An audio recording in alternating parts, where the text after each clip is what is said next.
क्रमांक 2 मध्ये 100च्या ऐवजी 80 प्रश्न असतात आणि त्याला सुद्धा 200 मार्क्स. बायलिंग्वल असतो हा पेपर, मराठी आणि इंग्रजी भाषेमध्ये प्रश्न विचारलेले असतात. 2 तासातच तुम्हाला हे 80 प्रश्न अटेंड करायचे असतात. मल्टिपल चॉईस क्वेश्चन्स असतात आणि इथे सुद्धा नेगेटिव्ह मार्किंग 1/3 आहे. परंतु इथे एका प्रश्नाचे मार्क किती आहेत? 2.5. म्हणजे 3 उत्तरं तुमचे चुकले तर 2.5 मार्क तुमचे वजा होतील. Okay, next. हा तुमच्या डोळ्यासमोर सिलेबस आहे. सिलेबसमध्ये इतिहास, भूगोल, नागरिकशास्त्र, त्यानंतर विज्ञान आणि काय म्हणू आपण, इतिहास, भूगोल, नागरिकशास्त्र, अर्थशास्त्र, विज्ञान आणि एन्व्हायरमेंट सायन्स असे 5 तुमचे पार्ट पडू शकतात जनरल स्टडीजच्या विषयासाठी.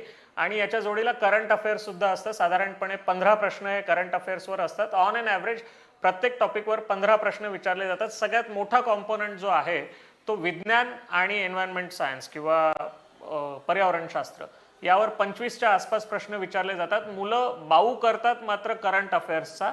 जर करंट अफेअर्सचा भाग जर का आपण सोडला तर जवळपास 80 ते 85 प्रश्न हे स्टॅटिक पार्टवर म्हणजे न बदलणाऱ्या भागावर असतात. त्याकडे आपण जास्त फोकस करायला पाहिजे असं मला वाटतं. तर सिलेबस जो आहे तो तुम्ही बघितला तर UPSC civil services preliminary exam आणि MPSC state service preliminary exam दोघांचाही अगदी शब्दाला शब्द सारखाच आहे. उलट याच्यामध्ये तुम्हाला भूगोल, इतिहास आणि पॉलिटीचा अभ्यास करताना महाराष्ट्राच्या विशेष संदर्भासह तुम्हाला अभ्यास करावा लागतो. त्यामुळे जो मुलगा UPSC सिव्हिल सर्व्हिसेसची तयारी करतोय, प्रिलिम ज्याने पास केलेली आहे, त्याला MPSC prelim state services prelim exam pass करणं बिलकुल अवघड नाहीये. हा जो आहे पेपर 2चा किंवा CSATचा सिलेबस आहे. यामध्ये मुख्यत्वे करून तुमचं रीडिंग कॉम्प्रिहेन्शन असतं. रीडिंग कॉम्प्रिहेन्शन मराठी आणि इंग्रजी उतारे असतात आणि त्याच्यामध्ये तुमचं कॉम्प्रिहेन्शनचे स्किल्स बघितले जातात. तुम्ही इन्फरन्स कसा काढता, कन्क्लुजनवर कसे येता याबद्दल, म्हणजे थोडक्यात हायर रिझनिंगचा पार्ट सुद्धा यामध्ये असतो. याशिवाय क्वांटिटेटिव्ह ॲप्टिट्यूड, लॉजिकल रिझनिंग आणि डिसिशन मेकिंग हे 3 त्याच्यामध्ये टॉपिक्स असतात ज्यावर प्रश्न विचारले जातात. त्यामध्ये शेवटचे जे 5 प्रश्न असतात, प्रश्न क्रमांक 76, 77, 78, 79 आणि 80, हे 5 प्रश्न नेहमी डिसिशन मेकिंगसाठी आत्तापर्यंत राखीव ठेवण्यात आलेले आहेत आणि याच्यामध्ये नेगेटिव्ह मार्किंग नसते. त्यामुळे मुलांनी सगळ्यात आधी प्रश्न क्रमांक 76 ते 80 कडे वळायला पाहिजे, कारण त्याच्यामध्ये नेगेटिव्ह मार्किंग नाहीये. आणि नंतर असं नको व्हायला की तुम्ही पेपर सोडवायला घेतला, वेळ नाही पुरला आणि त्यामुळे तुम्ही डिसिशन मेकिंगचे प्रश्न सोडवलेच नाहीयेत. तर हे जे 12.5 मार्क्स आहेत तुमच्या हातातले ते जाता कामा नये. आणि ते प्रश्न अत्यंत सोपे असतात. तिथे तुमचं कॉमन सेन्स वापरायचं असतं आणि तिथे तुमचे एथिक्स तपासले जातात. त्यामुळे जर का तुम्ही जे योग्य उत्तरं आहेत ती जर का दिली तर 12.5 पैकी 12.5 किंवा 10 पेक्षा जास्त मार्क्स तिथे तुम्हाला अगदी सहज मिळू शकतात. मग उरलेलं बायफर्केशन कसं असतं पेपरचं, आपण त्याचं ॲनालिसिस बघूया. 2019चे जे पेपर आहेत राज्यसेवा पूर्व परीक्षेचे ते इथे आपण बघूया. हा आहे पेपर 1 जनरल स्टडीजचा. तर 2019 साली एन्व्हायरमेंट बायोडायव्हर्सिटीवर 5 प्रश्न आणि सायन्सवर 21 प्रश्न असे 26 प्रश्न, 100 पैकी 26 प्रश्न हे सायन्स आणि एन्व्हायरमेंट बायोडायव्हर्सिटी या 2 टॉपिक्सवर विचारलेत. म्हणजे 26% वेटेज सायन्स आणि एन्व्हायरमेंट बायोडायव्हर्सिटीवर आहे. ठीक आहे. त्यानंतर पुढचे जे सेक्शन्स आहेत इकॉनॉमिक्स, सिव्हिक्स, हिस्ट्री, जॉग्राफी आणि करंट अफेअर्स याच्यावर ऑन एन ॲव्हरेज 15 प्रश्न त्यांनी विचारलेले आहेत. ठीक आहे. पण इतिहासामध्ये सुद्धा जर का तुम्ही बघितलं तर ancient India, medieval India, modern India, freedom struggle असे बरेच त्याचे भाग पडू शकतात. किंवा महाराष्ट्राचा इतिहास, आधुनिक महाराष्ट्राचा इतिहास.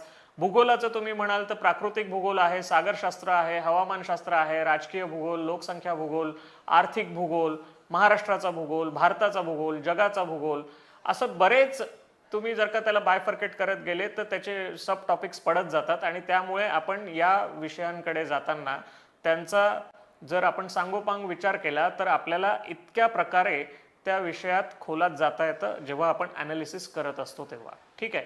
मग सगळ्यात महत्त्वाचं काय आहे की सायन्स आणि एन्व्हायरमेंट बायोडायव्हर्सिटी हे 2 विषय महत्त्वाचे आहेत. त्याच्या खालोखाल भूगोल, पॉलिटी आणि मग नंतर इकॉनॉमिक्स आणि हिस्ट्री. आता इथे पेपर 1चंच ॲनालिसिस आपण केलेलं आहे की 2019 साली मल्टी स्टेटमेंट क्वेश्चन्स, म्हणजे इथे तुम्ही जर बघितलं तर समोर हा एक प्रश्नाचा मी स्क्रीनशॉट टाकलेला आहे. तिथे बघा त्यांनी स्टेटमेंट्स दिलेले आहेत आणि त्या स्टेटमेंटचं कॉम्बिनेशन करून परत तुम्हाला खाली उत्तर दिलेले आहेत की अ आणि ब, फक्त अ, फक्त ब, कोणताच नाही. मग मल्टी स्टेटमेंट क्वेश्चन्समध्ये काय होतं, मुलांची ॲक्युरसी जी आहे उत्तर देताना ती मार खाण्याची शक्यता असते जर तुमचा अभ्यास चांगला नसेल तर.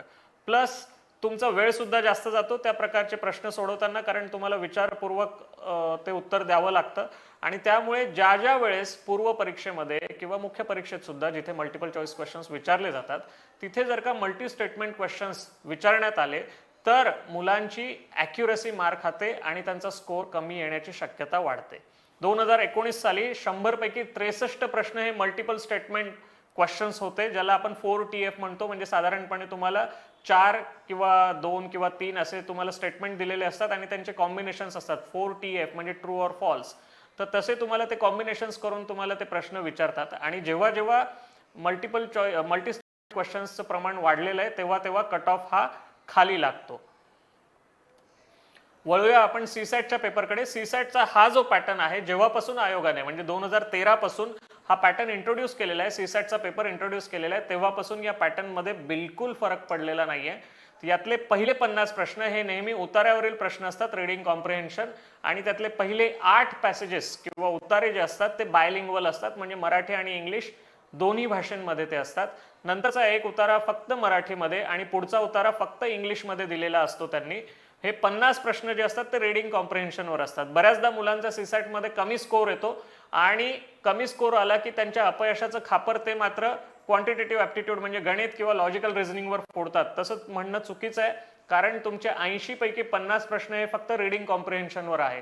त्यामुळे तुमची आकलन क्षमता जितकी चांगली, जितकी तुम्ही जास्त प्रॅक्टिस कराल, जितके जास्त उतारे सोडवाल, तितका चांगला स्कोर येण्याची शक्यता सीसॅटच्या पेपरमध्ये वाढते. क्वांटिटेटिव्ह ॲप्टिट्यूडच्या बाबतीत तुम्ही जर का म्हटलं तर क्वांटिटेटिव्ह ॲप्टिट्यूडचे साधारणपणे मागच्या वर्षी त्यांनी 10 प्रश्न विचारले होते. एकूण 80 प्रश्नांपैकी 10 प्रश्न हे क्वांटिटेटिव्ह ॲप्टिट्यूडवर होते आणि लॉजिकल रिझनिंगवर 15 प्रश्न होते.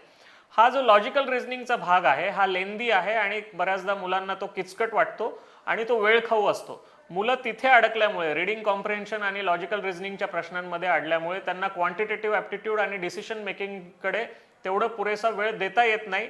आणि त्यामुळे काय होतं की 80 पैकी मुलांची जेमतेम 60 पर्यंत, 65 किंवा फार फार तर 70 पर्यंतचा अटेम्प्ट हा खूप डिसेंट समजला जातो. पण बरेचसे मुलं असे आहेत की ज्यांचा ॲप्टिट्यूड चांगला आहे, जे 75 पर्यंत सुद्धा किंवा 80 पर्यंत सुद्धा प्रश्न सोडवतात, त्यांना तेवढा वेळ पुरतो. पण इथे तुमची ॲक्युरसी महत्त्वाची आहे आणि त्यामुळे लॉजिकल रिझनिंग मधले पझल्स किंवा टाइम कन्झ्युमिंग काही उदाहरणं असतील किंवा रीडिंग कॉम्प्रिहेन्शन मधले एखाद दुसरा प्रश्न जर नसेल येत तर तो तुम्ही स्किप करून पुढे जावे आणि जास्तीत जास्त प्रश्न तुम्ही सोडवण्याचा प्रयत्न करावा. क्वांटिटेटिव्ह ॲप्टिट्यूड आणि डिसिशन मेकिंग तुमच्याकडनं सुटायला नको. पुढची आपली स्लाइड आहे कट ऑफ. 2019 साली प्रिलिमचा जो कट ऑफ लागला होता, मी इथे फक्त सध्या ओपन कॅटेगरीचा कट ऑफ घेतलेला आहे. तुम्ही वेबसाईटवर जाऊन कट ऑफ पाहू शकता. यामध्ये ओपन जनरलचा कट ऑफ 197 होता. 400 मार्क्स पैकी 197चा कट ऑफ होता. तुम्ही फक्त कल्पना करा की तुम्हाला सीसॅट किंवा जनरल स्टडीजच्या पेपरमध्ये, कुठल्याही एका पेपरमध्ये 120 पेक्षा जर का जास्त मार्क्स पडले तर दुसऱ्या पेपरवरचा जो भार आहे तो किती कमी होऊ शकतो. फक्त कल्पना करा की तुम्हाला सीसॅटच्या पेपरमध्ये 120 मार्क्स पडलेत तर त्या केसमध्ये तुम्हाला जनरल स्टडीजच्या पेपरमध्ये फक्त 77 मार्क्स पाहिजे होते तुम्हाला क्वालिफाय होण्यासाठी. ठीक आहे, तरी सुद्धा मुलं क्वालिफाय होत नाही, कारण त्यांची जी स्ट्रॅटेजी आहे ती कुठेतरी चुकते, कुठेतरी ते मार खातात. म्हणजे जनरल स्टडीजमध्ये चांगला स्कोर येत असेल तर सीसॅटमध्ये त्यांचा कमी स्कोर येतो, सीसॅटमध्ये चांगला येत असेल तर जनरल स्टडीजकडे दुर्लक्ष झालेलं असतं. तर असं करू नका. अभ्यास तो करत असताना तुमचा अप्रोच हा बॅलन्स पाहिजे. आणि त्यामुळे इथे लक्षात घ्या की आतापर्यंतच्या परीक्षा